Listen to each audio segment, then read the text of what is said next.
I want you to better understand compression. And I say that because when I see a lot of people using compressors in a mix, I can tell they don't really know why they're using it in the first place. They're just putting it on because they've seen a bunch of other engineers do the exact same thing and they think that's how it should be. But compression is a specific tool that you should use for a specific set of reasons. And in today's video, I wanted to overview 5 specific reasons, or maybe even 5 specific situations, if you will, that you should consider using a compressor in your mix. So if you're somebody who's not really sure if you should be using a compressor at any given point, maybe you don't know enough at this stage, don't worry, I'm going to help you out in today's video. Are you ready? Let's go.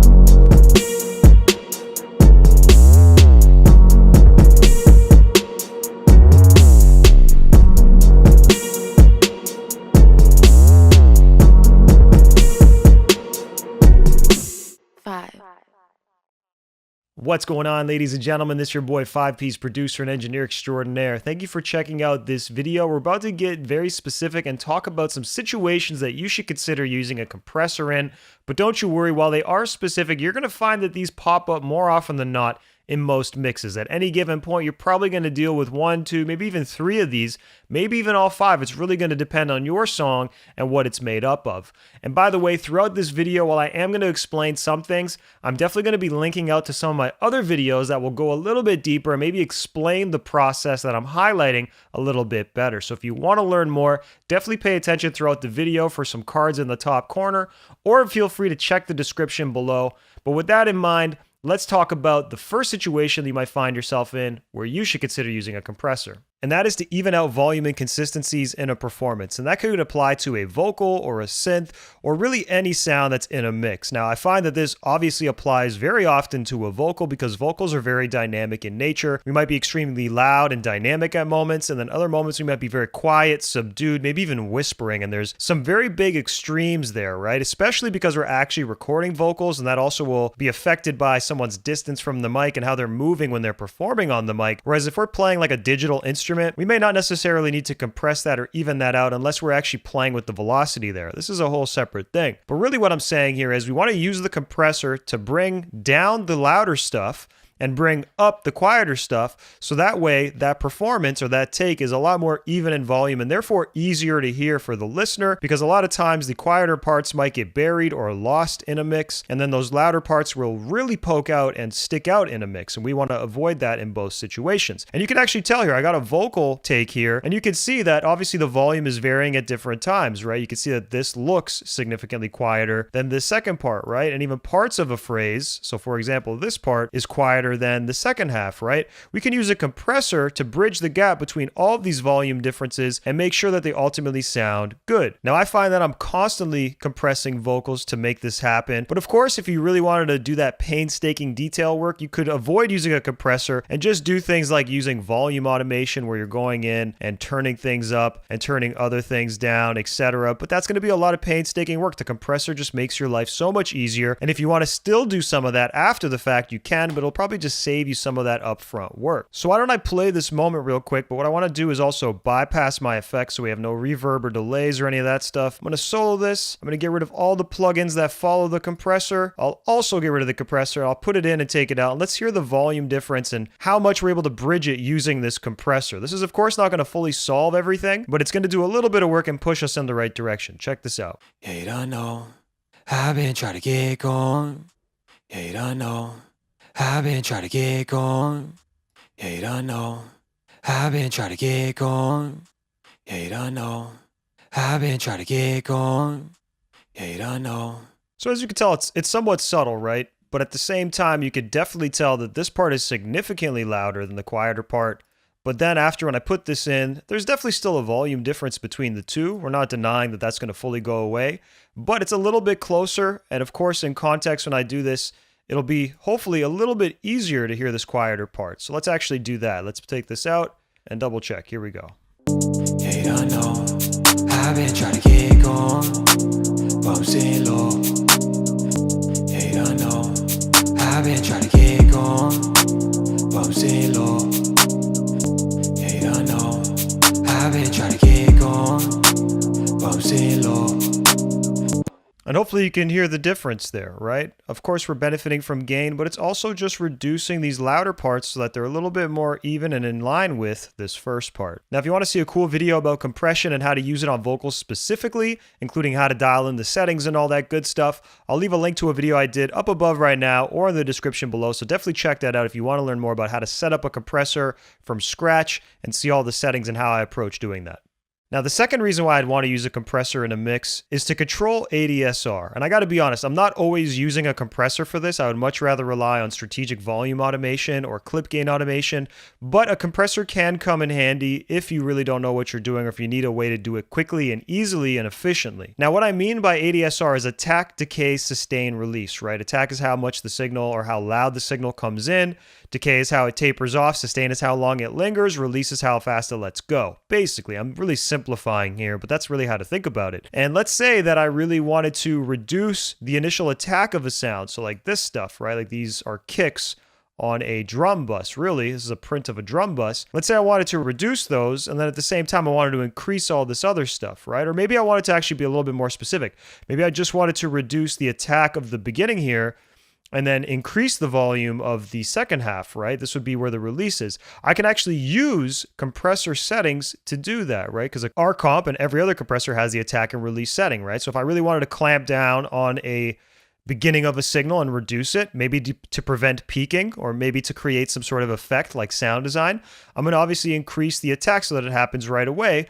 And if I want the release to linger, if I really want this sound to be suppressed, I'll also have a slow release. But in the case if I want a louder release, if I want my sustain to be a little bit more loud, I can actually reduce the release so that it happens quicker and then add some gain. I'm really doing this quickly here, but I really just want to make sure you understand that you can use compression as a way to manipulate how a sound actually is perceived, right? By either increasing or decreasing the attack and doing the same for the release or the sustain of a sound by using the release variable. Now let's play with the ADSR on this specific drum group. I'm not 100% sure this will sound the greatest, but I just want to show you how you can use a compressor to manipulate it and potentially create something that's unique and that you may want to use in your own track. And by the way, I find that this is better used more of as an effect rather than as something that you're going to just slap on all the time. I use this in certain situations and not others. That being said, let's check this out.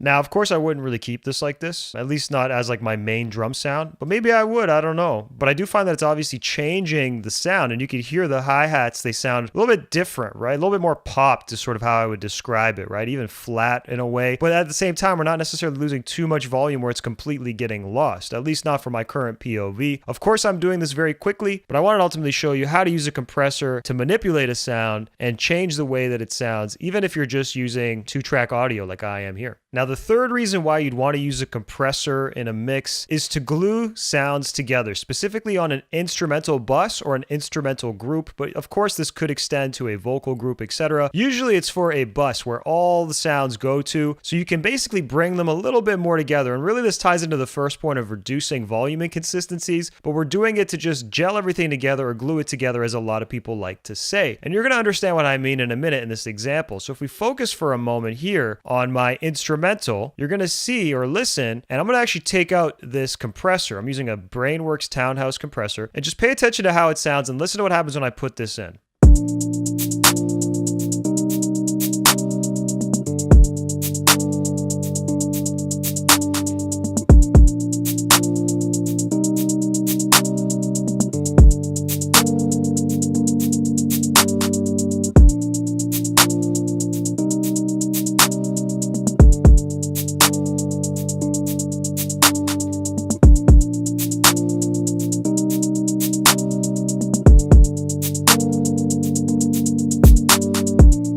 So if you didn't notice, I really want you to maybe scroll back a little bit, listen again, and pay attention to the Rhodes, especially the main keyboard sound. You're going to find that it sounds like everything sounds good. I'm not saying that it doesn't sound good, but what happens is it sounds a little bit disjointed from the drums. And this is on an instrumental group. So this is all my instrument sounds, my drums, the main sounds, the basses, everything that's in this track goes to this bus. And what this bus is ultimately doing is it's making sure that the drums, the hi-hats, the snare, clap, kick, those things are not too excessively loud in comparison to the other sounds in the bus being the keyboard, right? That Rhodes sound that I'm talking about. And you'll find that when I put this in, there really isn't that much of a difference in terms of volume. But what it does is it just makes everything feel a little bit more in line with one another and not so excessively crazy or more dominating over one another. Not in competition with each other is maybe a better way to say it. So I love to use a compressor, especially for this reason, whether it's on this instrumental group as a whole, and again, under those subgroups underneath it. So like a drum group I'd apply this to, an instrument group I'd apply this to, like guitars or pianos,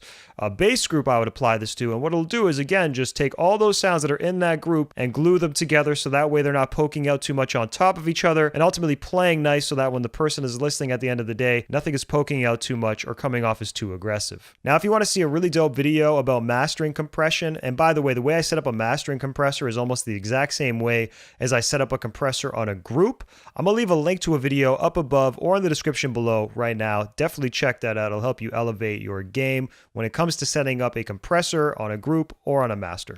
Now, another great way to use compression in a mix is to use sidechain compression to prioritize sounds. A lot of times sounds are clashing with one another, especially if you have a more busy production, right? There's a lot of elements in your track. There's going to be way more things fighting for attention, and a lot of them aren't going to play nice. And a lot of times, a very common situation is that the bass and the kick, for example, don't really work as well together, and it creates a lot of mud, congestion, or maybe even overwhelm in the low end, and that creates problems for the listener and for you as the mixer. Now, in this situation, I've got a compressor on my bass, and what's happening is the kick is triggering a specific band that falls between 160 and 30 hertz. So 30 hertz to 160 hertz, this low end, I want it to be dominated by the kick specifically because I found that this bass, it's very sub-dominant, but so is the kick. And when the two of them are hitting at the exact same time, it could lead to certain overwhelm and a little bit too much happening in that area, and it allows both sounds to ultimately get lost. We don't want that to happen. So I put this compressor on and have it being triggered by the kick, so that way every time the kick hits, the bass gets out of the way and it creates some more room for the kick to be heard. So let's actually play a moment of this and I'll get rid of this and you can hear how much of a difference this is making.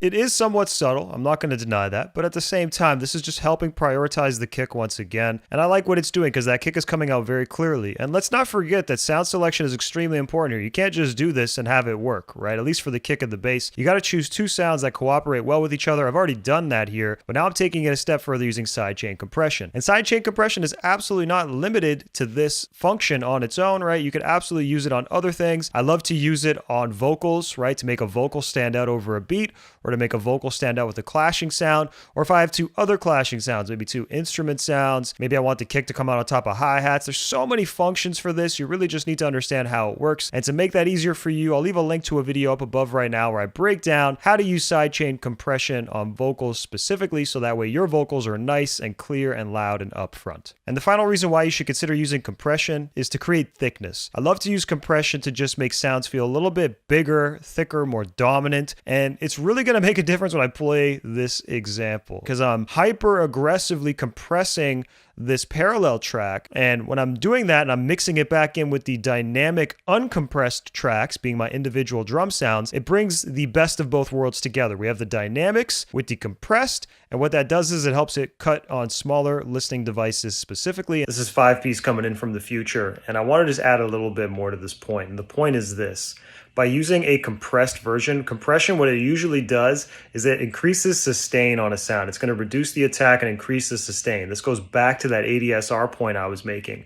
And what that does is by combining a compressed version of a signal, I'm basically increasing the sustain overall by doing that. And then when I stack it with a dynamic version, basically an unprocessed or uncompressed version of a signal, by stacking the compressed version and uncompressed version, I'm able to get the dynamics and the attack, essentially the transient, those hits, right? The thing that hits on a sound.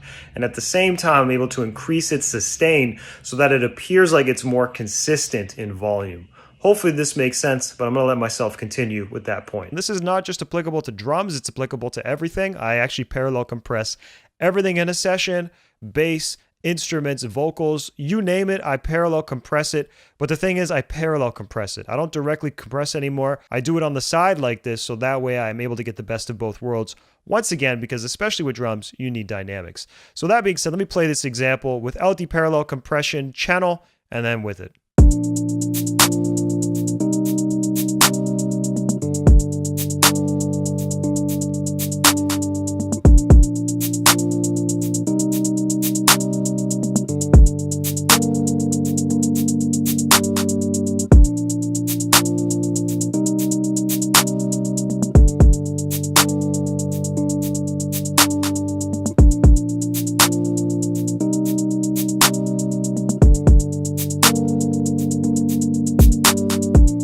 So it might have been more subtle when I put it in, but you definitely noticed it when I took it out. And again, there is a volume difference there. I'm not going to deny that, but we're ultimately bridging the gap between the two here. And this is a really great way to add compression or apply compression to a sound to basically solve number one, to even out those volume inconsistencies, so to speak, but do it in a way that doesn't totally damage dynamics, because in this case, with drums especially, you need your drums to be hitting, and that means we actually want them to be dynamic. We don't want them to get compressed, but they could still benefit from having compression. I have a few videos on this, one about drums and one about vocals. I think both are absolutely worth a watch because I show you some different ways to utilize it. I'll leave a link to both of them in the description below, and I'll leave a link to the vocal one specifically up above because a lot of people have found that one to be the most helpful so far.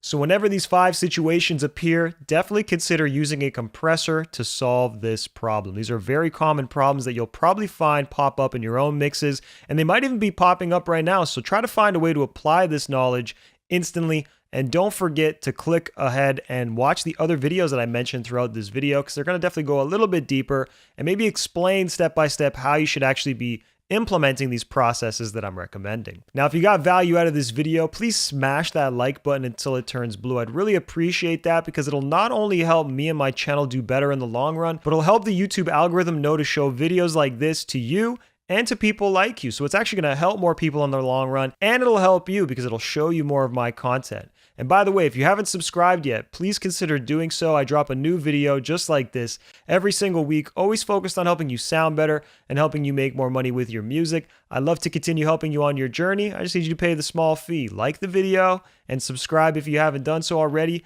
and you'll be seeing my future content in the coming weeks. All right? Appreciate y'all for watching, and I'll see you soon. Peace. 5